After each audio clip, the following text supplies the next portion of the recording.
Welcome to St. Louis on the Air. I'm Sharon Stevens. This month, Sauce Magazine featured how some local restaurants are making it a priority to keep food scraps out of landfills.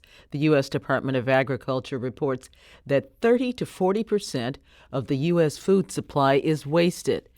Think of how much food you buy that ends up going bad in the fridge. I'm instantly ashamed.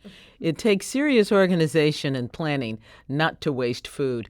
Joining me in studio for our monthly Soundbite segment to delve further into the matter are Sauce Magazine's managing editor, Heather Hughes, and Total Organics marketing coordinator, Sara Koziatek. Hello, ladies. Hi. Hello. And I'd like to invite our listeners into today's conversation. If you have a question or comment for our guests, give us a call at 314-382-8255. That's 314-382-TALK. Or you can send us a tweet at STL On Air or an email to talk@stlpublicradio.org. All right, Heather. Let me ask you something. What are the benefits of composting? How exactly is that so much better than just throwing materials in the trash? It has to do with the way that the food breaks down. If you throw any leftover food or food scraps into a landfill, it's going to take a really, really long time to decompose. And as it decomposes, it's going to produce a lot of methane gas. If you put the same stuff into a compost pile, I'll direct you to Sara for the details, but it breaks down in a different way that does not produce methane gas in the same way because of the mix of oxygen in the compost pile. As far as consumers are concerned, it's maybe a little more inconvenient to make your own compost pile or to hook up with a service to get somebody to take those organic materials away. But as far as the earth is concerned, it is definitely worth the inconvenience simply to cut down on greenhouse gases that we produce through our own actions. And the article in Sauce Magazine has this picture. Oh boy, out of the landfill, and I mean it's gross. Yeah. Sara, let me ask you, how did you start? How did Total Organics get started? Sure. So our owner and president, Patrick Garrity, he saw a need for food scrap collection to become a thing in St. Louis, and we were actually approached by Walmart in the early 2010s about wanting to compost their food scraps that they could not sell for whatever reason. Maybe it had fallen on the floor. So we started our composting operation food scrap wise in 2010, and Patrick formed Total Organics Recycling in 2014, and then we reached out to restaurants and organizations around St. Louis because they were actually reaching out to us because they wanted to compost their food scraps already. A food scrap can be anything, right? Yeah. Unlike just composting your backyard, we can take the meats and the bones and the poultry items because we operate on such a large scale. Okay. Heather, how are restaurants starting to limit their food waste? This is something we've talked about several times before. Restaurants, there's a big trend in restaurants to try to attain a no waste goal, and they do it in different ways, some by partnering with places like Total Organics to pick up their compostable materials. Some, like Vicia, is someone that we've talked about before who is trying to use every small part of the vegetable, from like carrot tops to peels, and different ways, in creative ways, so that everything gets eaten, and then even the need to compost is reduced. Can you explain some of those creative ways? Yeah, well, the one that immediately comes to mind is a lot of places won't serve carrot tops; that they'll just use the carrot, and Vicia makes a carrot top pesto that's really good. They make little sauces and things like that. And they make, I think it's called grill sauce, where they'll take vegetable scraps, cook it down many times over. And a lot of their sauces are made from materials that some places might toss in the bin. So these are small ways, and it's fantastic. And as far as the trend goes, it brings a lot of attention to food waste, as well as being delicious or using their food effectively. But restaurants are just a very small piece of the puzzle when it comes to food waste. And like you said at the start, USDA says that over 1/3 of all available food goes uneaten, which to me is nuts. And that was part of the impetus to have this article was like, okay, we've talked about restaurants a lot, but this problem is massive. And when you start hearing the data on it, it's like that can't even be possible. Like the EPA says that discarded food is the biggest single component of U.S. landfills. And you think about how much methane that produces, it's like, what are we doing here? But when you think about, okay, 1/3 of all available food goes to waste, and then your own refrigerator, like you said in the beginning as well, it's like, okay, that makes total sense. We buy more than we need. We don't plan enough, so we end up tossing it. And then it's much more annoying to start a compost pile, so we just throw it in the trash and it goes into the landfill. Let me take us to our caller because he has something that he wants to talk about that Sure. I think you could answer. This is John in St. Louis. John, are you with us? Can you hear me? Yes, I can hear you. Oh, Please go wonderful. ahead. Yeah, I was just curious. As grocers go, certainly I would presume a portion, at least, of their produce and such doesn't get sold. And do you have any metrics on how much of that is ending up in landfills? I imagine a lot. Sarah, I don't know if you have numbers on that.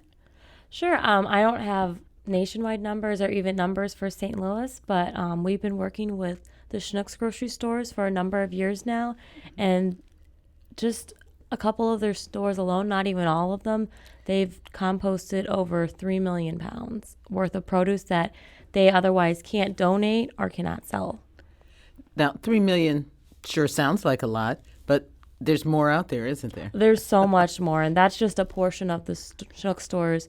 That's not even considering all the other grocery stores that we have in St. Louis, like Aldi's or Deerberg's or grocery stores like that. Yeah, it's huge, and it's not just the produce that they're unable to sell. There's farms end up throwing away produce because it's not pretty enough, or it's even just like weirdly shaped vegetables aren't going to make it to the grocery store shelf, so that can go into a landfill. And then grocery stores do the same if things aren't up to snuff as far as appearances go. Even if it's perfectly good produce, it's not going to make it to the shelves.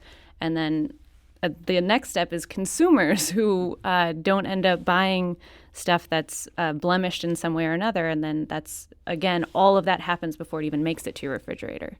Okay. Sarah, what kind of training do you need to work for Total Organics? Sure, yeah. So we provide all of our drivers training. So we pick up a lot of certified compostable serviceware, so like plastic spoons, plastic forks, cups. There's compostable food handler gloves out there, bags. And so we train the drivers how to spot if it's compostable or if it's not, just because there's very minimal markings on the bag. So just to the random Joe Schmo on the street, they would have no idea how to tell if it was compostable or not. So our drivers are trained to be able to spot that very quickly. Okay.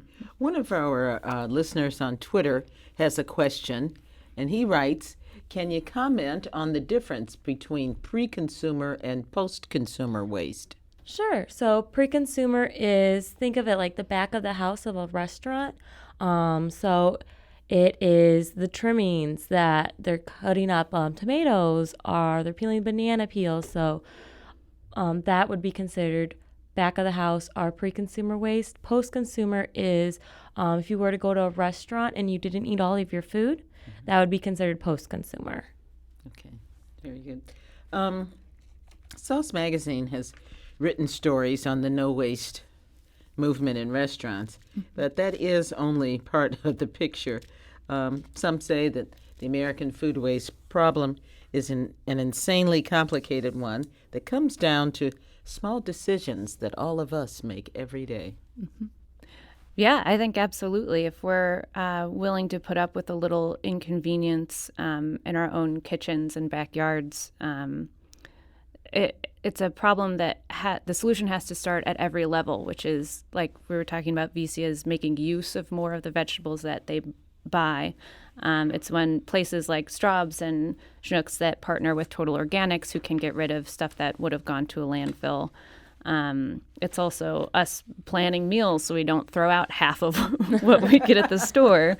And we've talked about part of the true tragedy of this problem is that there are so many people in the States who don't have enough to eat, and we're just throwing out a third of food they could be eating. So the story in Sauce Magazine last month also features a few places that's redistributing food that wouldn't have to go to a composting heap. So yeah, it's a really complicated problem, and the solution really does come up to all of us. It's easy to say oh, these terrible grocery stores were just throwing out all that stuff, but it's stuff that we're not willing to buy. So yeah, by setting up our own compost or getting hooked up with a company who can do that for us, by buying produce that's not picture perfect, sort of changing the culture of the way that we purchase food. There's a lot that we can do as individuals to help the problem. Is this unique to the United States, or are we talking about a worldwide problem? It's a worldwide problem. I'll let Sarah, if you have more information. I know that there are well-advertised changes in the laws in France limiting how much grocery stores are allowed to throw away. I know that Germany, in the past few years, maybe a few years ago, there was a big move to change expiration dates on packaging because they can be arbitrary and food can still be good and people end up throwing it away for no good reason. But the U.S. is definitely one of the leaders in the problem of food waste. It's obviously a worldwide issue, but we're not we're not at the head of the curve for dealing with it. Can you explain how composting works and what you can do with the compost? Sure, yeah, absolutely. So composting food waste diverts the organic materials from the landfills, thus reducing that methane gas that Heather was talking about previously. Methane gas being? It helps or it contributes significantly to the climate change.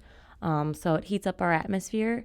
And so when you're composting your food scraps, you're thus reducing all that methane gas that's 84 times more potent than regular CO2. And then additionally, the use of the recycled food scraps as compost, once it actually breaks down, it improves soil health and structure, it increases drought resistance, and reduces the need for supplemental water, fertilizers, and pesticides.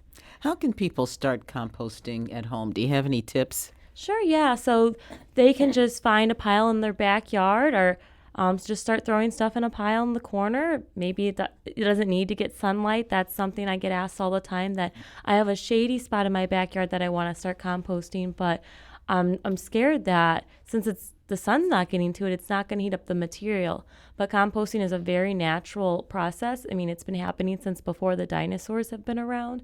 So it's all very natural and breaks down without the help of the sun. So you're going to start throwing your leaves, some of your grass clippings, you can start throwing them in a pile, and nature will take care of the rest. Do people need to get special tools or other materials to help? They can. I honestly think it's a personal preference. If they like some of the bins can be aesthetically pleasing versus just having a pile of leaves and food scraps and grass clippings in your backyard. But I mean, the bins cost money, so composting is supposed to be free, and it's helpful to our environment. So you honestly don't need a bin. It would probably be helpful if you had a rake or a pitchfork, because you do need to turn your pile every couple of weeks or so. Mm-hmm. And something that I always suggest to people is having 2 piles. Mm-hmm. That's something a lot of residents and homeowners don't really think about, because as one pile is cooking and breaking down, you still have food waste and leaves and grass clippings that you're contributing to, and you need to have a pile you're adding them to. So you need to let it wait every once in a while? Correct. Yeah, you should have one pile you're adding stuff to and one pile that's quote unquote cooking. Okay. Do either of you have a success story about a restaurant that you've worked with? Sure, yeah. A restaurant probably would be For example, the Straubs. I know we keep mentioning the Straubs, but they have 4 locations and they've been composting with us for the last 8 years or so. And they've diverted over 2 million pounds of food scraps over the years. And then they actually get the compost and bagged, and then they sell it back. So they're promoting the full circle process. Great. I'm going to stop you right there. Sorry, our time is winding down. It's gone. I want to thank Heather Hughes and Sara Koziatek for joining me today. Thank you very much, Thank ladies. you. Good to see you. This is St. Louis on the Air on St. Louis Public Radio, 90.7 KWMU.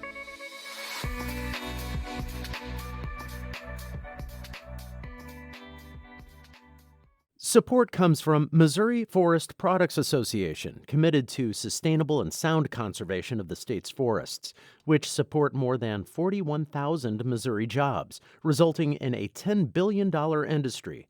ChooseWood.com.